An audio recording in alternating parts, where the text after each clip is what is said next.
सबसे पहले आप सभी उपस्थित जितने भी हमारे मीडिया कर्मी हैं, आप जैसे लोग उपस्थित हुए हैं और भारतीय लोक हित पार्टी के प्रेस वार्ता में उपस्थित हुए हैं, वह इस प्राकृतिक जो स्थिति वर्तमान की जो जहाँ बैठे हुए हैं प्रकृति के गोद में हैं वहाँ उपस्थित हुए, इसके लिए बहुत बहुत धन्यवाद। किन मुद्दों के लेकर प्रेस कॉन्फ्रेंस आप कर रहे हैं सर? प्रेस कॉन्फ्रेंस का तो वर्तमान में चुनाव है। जब किसी पार्टी की स्थापना होती है नई पार्टी, तो उसका मकसद है कि जितनी पार्टी पहले से बनी हुई है उसके प्रति उसका असंतोष होता है। इस वजह से नई पार्टी, कोई भी नई पार्टी जब भी बनेगी तो पिछली पार्टी के असंतोष के कारण बनता है। हमने भी 30 जून 2024 को भारतीय लोक हित पार्टी की स्थापना किया और स्थापना करके हमने पंजीकरण हेतु जो है ना 16 जुलाई 2024 को चुनाव आयोग को हमने भेज दिया। सारी जितनी भी शर्तें थी पूरा करते हुए चुनाव आयोग ने मुझको अभी तक 2 पत्र दिए। पहले पत्र में जो उन्होंने कमियां निकाली, जो कमियां थी नहीं, फिर भी निकाली, मैंने पुनः से उसका जवाब दे दिया और पुनः उन्होंने एक पत्र और दे दिया। मैं उस पत्र के संदर्भ में आपको बताना चाहता हूं कि आप स्वयं देखें कि भारतीय लोक हित पार्टी कहाँ दोषी है जो मुझको इस चुनाव में भाग लेने से रोका गया। एक पंजीकृत पार्टी के रूप में, पंजीकृत पार्टी के चुनाव चिन्ह के रूप में हमको चुनाव में जाने से आखिर रोका क्यों? ये तो मैं इसलिए मानता हूँ रोका गया क्योंकि सारी प्रक्रियाओं को पूरा करके भी आपको नहीं मिलता। दूसरी बात ये है कि लोकतंत्र, प्रजातंत्र जो है ना, जो महापर्व है, ये भारत का अद्भुत चीज़ है, क्योंकि विश्व का पहला गणतंत्र यह वैशाली हमारे बिहार से में था और उस बिहार में चुनाव हो रहा है। लोकतंत्र की रीढ़ की हड्डी है पार्टियां, विभिन्न विचार के लोग उतरते हैं और अपनी बातों को जनता के समक्ष रखते हैं और फिर जनता जिसको चाहती है उसको वोट देती है, जिसके पक्ष में चाहती है। वही काम मैं भी किया हूँ, लेकिन मुझको रोका गया। मैं वो चिट्ठी पहले दिखाता हूँ और आप देखें अंतिम चिट्ठी, पहले की 2 चिट्ठियाँ।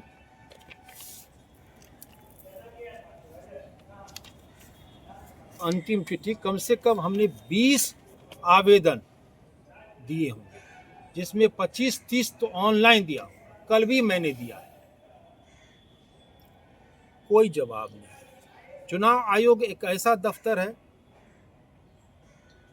कि अगर आप वहां जाते हैं मिलने के लिए, जहां पीआरओ बैठता है, वहां के बाद भीतर आपको जाने की इजाज़त नहीं है। सिर्फ कुछ चुनिंदे पार्टी हैं वही जा सकते हैं, जिसके लिए चुनाव आयोग के सारे अधिकारी स्वागत के लिए भी आते हैं। लेकिन भारत के हम हैं, भारत का नागरिक हैं, हमें भी वो अधिकार प्राप्त है जो किसी भी पार्टी को है।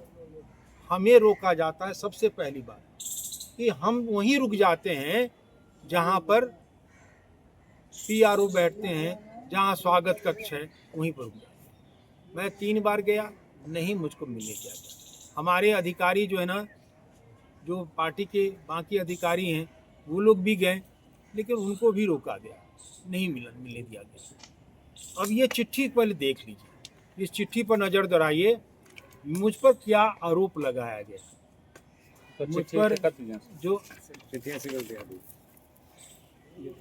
इलेक्शन कमीशन से आया हुआ चिट्ठी सामने रखें सर, सामने। क्या आरोप लगाएगा सर? नहीं, आरोप नहीं, उसमें मांग की जाती है कि आप में ये कमी है। मैं एक एक कमी के बारे में बताऊंगा।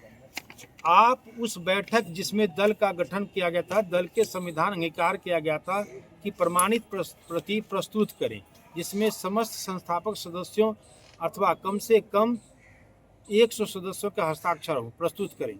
आपके द्वारा 30/6/2024 के बैठक की कार्यकृत में केवल 72 सदस्यों के हस्ताक्षर हैं एवं आपके 14/2/25 के पत्र के साथ संलग्न बैठक में मीटिंग की तारीख अंकित है।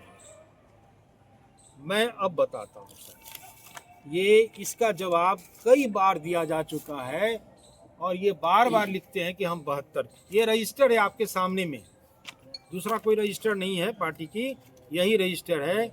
आपको मैं दिखा,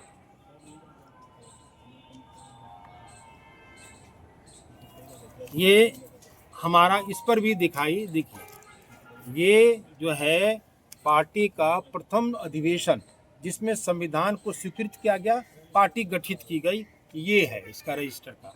दूसरा ये पन्ना नहीं है। यहाँ से हम शुरू करते हैं, फिर हम इसमें आते हैं, यहाँ से आते हुए 42 आते हैं, यहाँ से आते हैं 73 72 पर आ जाते हैं। 72 में क्या हुआ उसके बाद कि यहाँ मोहर पहले से मार दिया गया था, जिसके वजह से अब 73 74 76 77 तक जो है ना वो लिखने की जगह नहीं थी। हमने दूसरे पेज पर जो है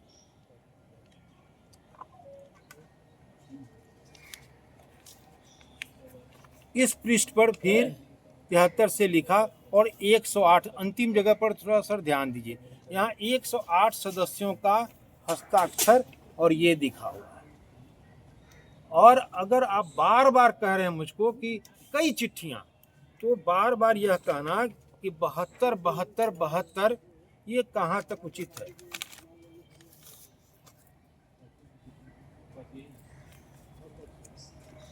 ये देखा जाए, जवाब हमने दे दिया, फिर से जब आया तो हमने उसका जवाब विधिवत दे दिया, और फिर उसके बाद एफिडेविट कर कर शपथ पत्र भी हमने उसको दाखिल कर दिया कि मैंने जो भी जो है दिया है वो सही है। फिर उस ये करके हमने भेज दिया कि मैं इसका पहले भी जवाब दे चुका हूँ और पुनः जवाब दे रहा हूँ। एक ही चीज़ 3-3 बार 4-4 बार मैं जवाब दिया हूँ, और रजिस्टर सार्वजनिक है, मैं आज इसलिए करना पड़ा कि चुनाव का बिगुल बच चुका है और हमको पंजीकृत नहीं किया। दूसरा है कि आप कहते हैं कि 14/2/25 के पत्र के साथ संलग्न बैठक में मीटिंग की तारीख अंकित नहीं है। आप ही बता रहे हैं कि 14/2/25 तारीख तो आप बता रहे हैं, तो फिर तारीख अंकित नहीं है कैसे हो जाता है? तो बड़ा आश्चर्य लगता है। अगर आपको नहीं लगता आश्चर्य तो देखिए, और यह चुनाव आयोग वह आयोग है जो भारत का भविष्य तय करता है, भारत के लोकतंत्र को बचाने का काम, जिम्मेवारी इसकी है। तो मैं किसी व्यक्ति विशेष पर नहीं आरोप लगा रहा हूं, मैं कह रहा हूं कि अगर चुनाव आयोग में इस प्रकार का पत्र का जवाब देने वाला और पत्र नहीं पढ़ने वाले लोग हैं तो भारत का कल्याण कैसे होगा?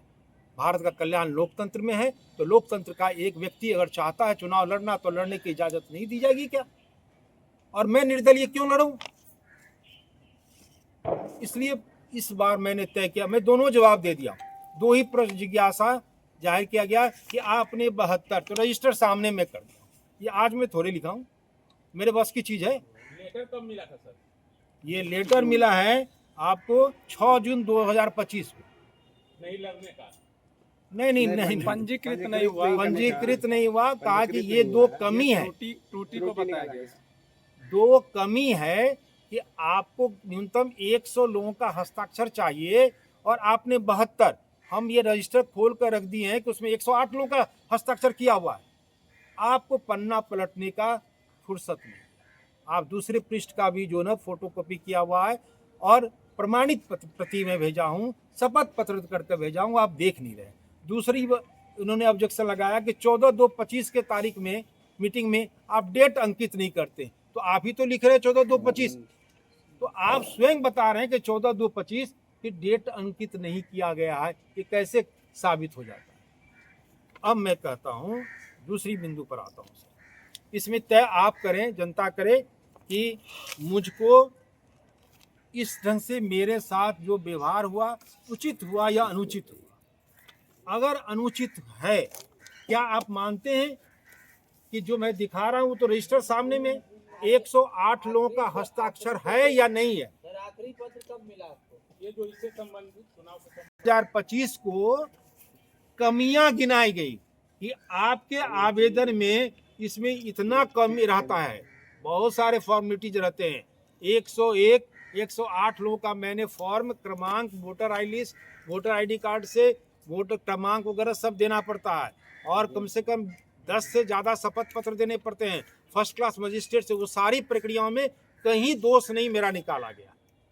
ये अंतिम चिट्ठी जो 6 जून 2025 को आया, उसमें 2 बिंदु पर कमी कि आपका 72 है लोगों का ही हस्ताक्षर है, ये 100 लोगों का होना चाहिए कम से कम। मैंने दिखा दिया, सार्वजनिक कर दिया कि मुझको 108 लोगों का हस्ताक्षर मैंने भेजा है। और आपने 14 तारीख को कहते हैं कि 14 तारीख की मीटिंग का डेट नहीं अंकित है। आप तो स्वयं बता रहे हैं कि 14 तारीख का मीटिंग, वही तो मीटिंग का डेट है। ये पत्र सर आपको मिला कब? ये पत्र कब मिला? ये 7 महीना जो महीना पहले मिला, उसके बाद उसका मैं जवाब दे दिया। और जवाब मैं कब दिया हूं? ये 10 तारीख को मुझको 10 जून को रिसीव होता है, मैं 11 जून को मैं जवाब देता हूं।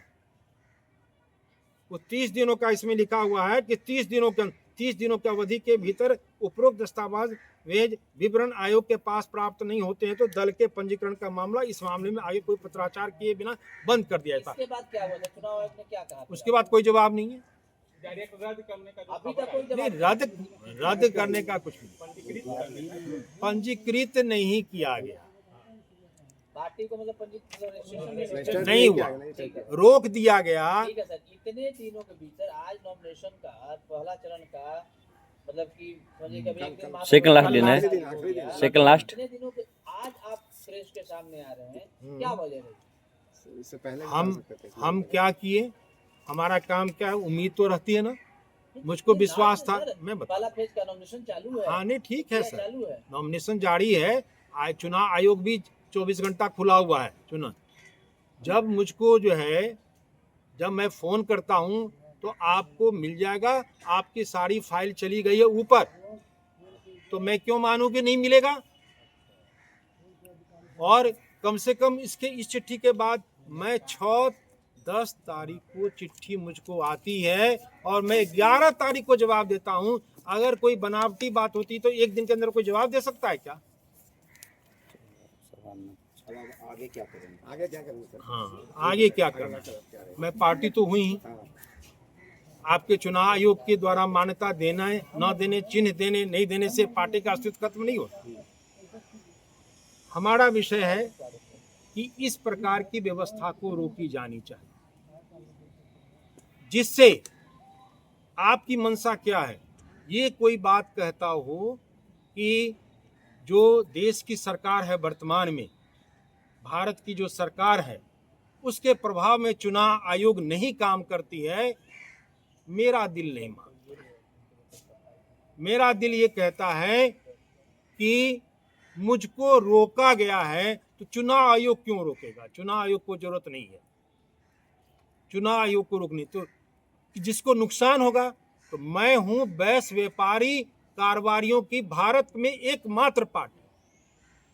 मैं वह पार्टी हूं जो अपने बैनर पर घनश्याम दास बिरला, जमुनालाल बजाज, डीपी खेतान, मैं JRD टाटा, वैसे लोगों को मैं लगाया हूं। मैं किसी राजनेता की तस्वीर नहीं लगाया हूं, क्योंकि देश चलता है कर और कर्ज से, व्यापारियों की भूमिका से चलती है। 80% टैक्स जो है वो व्यापारी से आता है, विभिन्न मार्गों से, जो है ना, सेवा टैक्स से आता है, इनकम टैक्स से आता है, कॉर्पोरेट टैक्स से आता है, बहुत सारे उपाय हैं जिसके द्वारा टैक्स आता है, वो व्यापारी वर्ग देता है।